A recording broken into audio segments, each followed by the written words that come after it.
Mapagpalang umaga po sa ating lahat at welcome na ulit sa ating daily morning devotional. Matatagpuan ang ating babasahin sa In Heavenly Places na devotional book. Purihin ang Panginoon sa kanyang kabutihang loob na pinagkaloob sa atin ang bagong araw ng kapagbabasa at pagtatalakay ng kanyang salita. It's February 17, entitled Only One Pattern. But we all, with open face, beholding as in a glass the glory of the Lord, are changed into the same image from glory to glory, even as by the Spirit of the Lord. 2 Corinthians 3 verse 18, mapapansin natin dito na pag tayo ay ating nakikita ang kaluwalhatian ng Diyos, ay atin siyang mabibehold at ang kanyang karakter ay gagaya natin at ma-apply natin sa araw-araw sa pamamagitan ng Espiritu at katotohanan. Dahil siya lamang ang ating ehemplo, ang dakilang ehemplo. If we gaze even a moment upon the sun in its meridian glory, when we turn away our eyes, the image of the sun will appear in everything upon which we look. So mapapansin din natin dito, kapag titingin ka sa araw, maliliwanagan ang iyong mukha. Kagaya na lang din kapag tayo titingin sa kaluwalhatian ng ating Panginoong Hesus, maliliwanagan ang buong pagkatao natin, ang buong kaluluwa natin, at ipapabanal at lilinisin niya tayo kapag tayo ay laging nakatingin sa Kanya sa pamamagitan ng pananampalataya. Thus it is when we behold Jesus, everything we look upon reflects His image, the Son of Righteousness. We cannot see anything else or talk of anything else. So mapapansin din natin mga kapatid na kapag tayo titingin ni Kristo, ang lahat ng mga bagay ay mababago at marereflect sa ating buhay ang imahe ng ating Panginoon na siya ang araw ng katwiran. Ang kanyang kabanalan ay matatransform sa ating buhay. At wala na tayong ibang makikita pa, wala na tayong ibang maririnig pa, kundi ang mga bagay lamang na makalangit. His image is imprinted upon the eye of the soul and affects every portion of our daily life, softening and subduing our whole nature. So sa araw-araw nating pamumuhay, kinakailangan na ating i-adapt sa ating buhay ang karakter ng ating Panginoon. At habang tayo tumitingin sa Kanya, lumalakad sa Kanyang kaliwanagan, marereflect sa ating buhay ang Kanyang kaluwalhatian. At sa bawat pagsubok na ating dinadanasan sa araw-araw, lagi itong may kagalakan na kasama na may tagumpay sa ating mga kahinaan. At mapapansin din natin na ang ating natural na kahilingan o natural na kapakiramdam ay mababago sa pamamagitan ng biyaya ng ating Panginoon. By beholding, we are conformed to the divine similitude, even the likeness of Christ. To all with whom we associate, we reflect the bright and cheerful beams of His righteousness. So sa pamamagitan ng Kanyang katwiran, tayo ay titingin sa Kanya.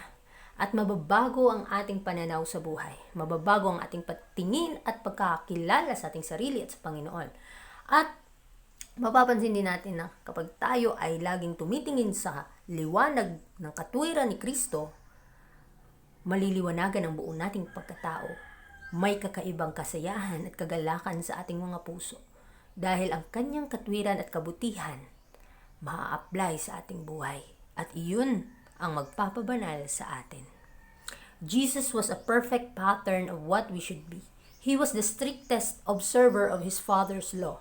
Yet He moved in perfect freedom. He had all the fervor of the enthusiast, yet He was calm, sober, and self-possessed.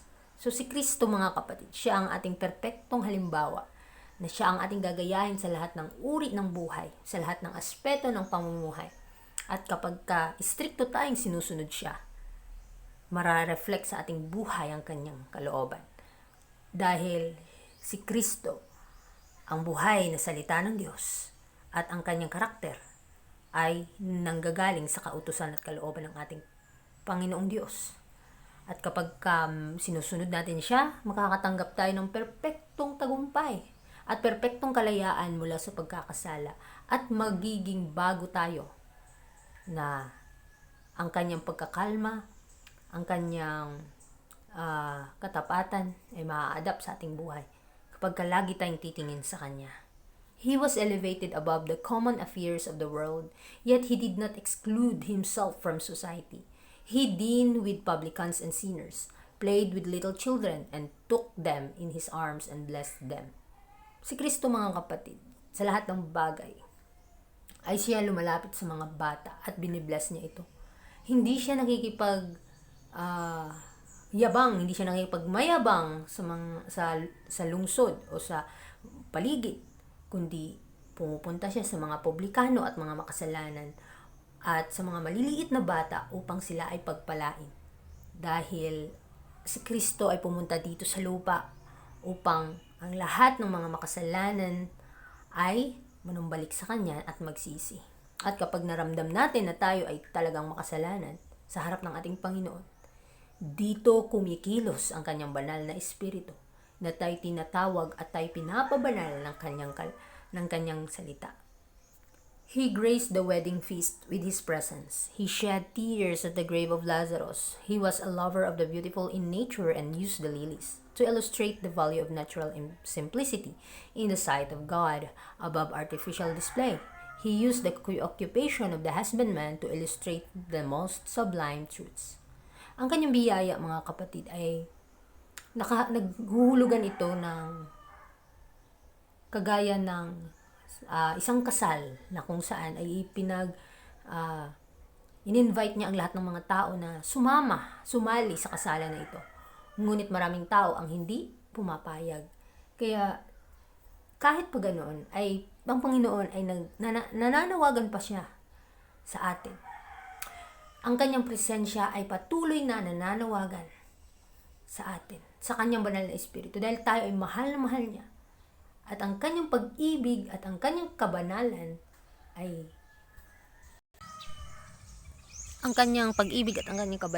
ay maa-adapt natin kapag tayo ay nakaugnay parati sa Kanya. At ino-illustrate din niya dito ang katotohanan ay kagaya ng isang lilis upang sa natural beauty ng nature na kung saan ino-illustrate niya ang kaharian ng langit, mga kapatid, ang kaligtasan, upang malaman at maintindihan kahit mga maliliit na bata, at ginagamit niya rin ang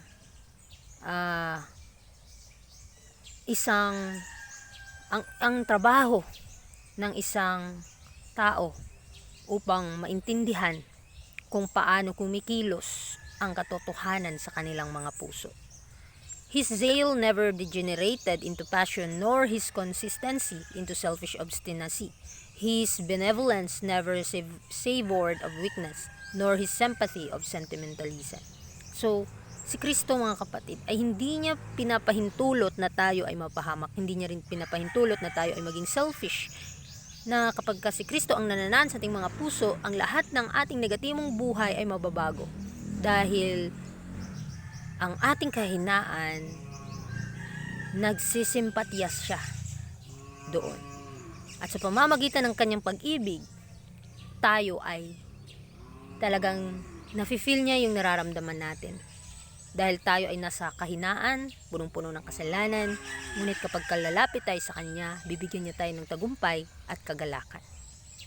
He combined the innocence and simplicity of the child with manly strength, all-absorbing devotion to God with tender love for men. He possessed commanding dignity combined with winning grace of humility. So, hinahambing niya ang isang inosente at isang simpleng bata sa kalakasan ng tao, na kung saan, kagaya ng isang bata na kapag hindi niya na kaya, lalapit siya sa kanyang magulang at hihingi ng tulong. Kagaya din sa atin na kapag darating yung point na mahinang-mahina tayo, nafe-feel na natin ang ating pagkamakasalanan, huwag tayong mag-atubiling lumapit sa ating Panginoong Hesus, dahil siya ang lamang ang ating tanging pag-asa na tutulong sa ating mga kalungkutan. At iniuutos niya sa atin at ibinibigay, pinagkakalob niya sa atin ang Kanyang biyaya ng pag-ibig upang magamit natin ito para mapaglabanan ang ating mismong sarili. He manifested unyielding firmness with gentleness. May we live daily in close connection with this perfect, faultless character. So, ating tingnan mabuti ang kanyang kabutihan, ang kanyang pagkamapagpakumbaba, mga kapatid. At habang tayo ay nabubuhay parati, habang tayo ay nakatingin sa Kanya, daily in close connection with Him, ma-adapt natin ang kanyang perpektong pagkatao at walang kasalanan na karakter. Napakaganda po mga kapatid ang ating buhay kapag always tayong connected sa ating Panginoong Hesus. Tingnan natin mabuti ang kanyang sakripisyo at pag-ibig sa atin na kahit tayo ay napakadumi, handa siyang linisin at iniimbitahan niya tayo sa kanyang kaharian na hindi sana tayo karapat dapat doon, ngunit sa pangalan ni Jesus tayo ay iniligtas, tayo ay i-justify at pinaproseso pa po ang ating kaligtasan sa pamamagitan ng sanctification at glorification. We have not 6 patterns to follow, nor 5. We have only one, and that is Christ Jesus. So wala na po tayong ibang halimbawa kapag gusto tayong maligtas, kapag gusto tayong mabuhay na walang hanggan. Si Kristo lamang ating pag-asa na lumakad sa kanyang katwiran. At sa pamamagitan ng kanyang pagbabasa ng kanyang mga salita at sa pamamagitan ng panalangin, doon madedevelop ang ating karakter na nawa ma-adapt sa bawat isa sa atin ang buhay ni Kristo na may pagpakumbaba. Na kahit ang mga tao sa iyong paligid ay galit na galit sa iyo, may galit sila sa iyo, ngunit kapag si Kristo ang ating tinitingnan palagi, ang kanyang katwiran, ang kanyang kabutihan at pag-ibig, ang kanyang biyaya na pinagkaloob sa atin, yun ang makipapakita natin sa ating buhay. Napakaganda po, napakatamis po ng kanyang mga salita. Ito ang laging naglalarawan sa mga isipan ng mga sumasampalataya at sumasamba sa kanyang pangalan. Kaya sa umagang ito mga kapatid, nawa ay mabigyan tayo ng lesson na wala na po tayong ibang halimbawa na susundin, kundi si Kristo lamang na siyang nagmamakaawa sa Ama upang bigyan niya pa po tayo ng panahon ng another trials, another time, another buhay, another life na tatahakin na landas.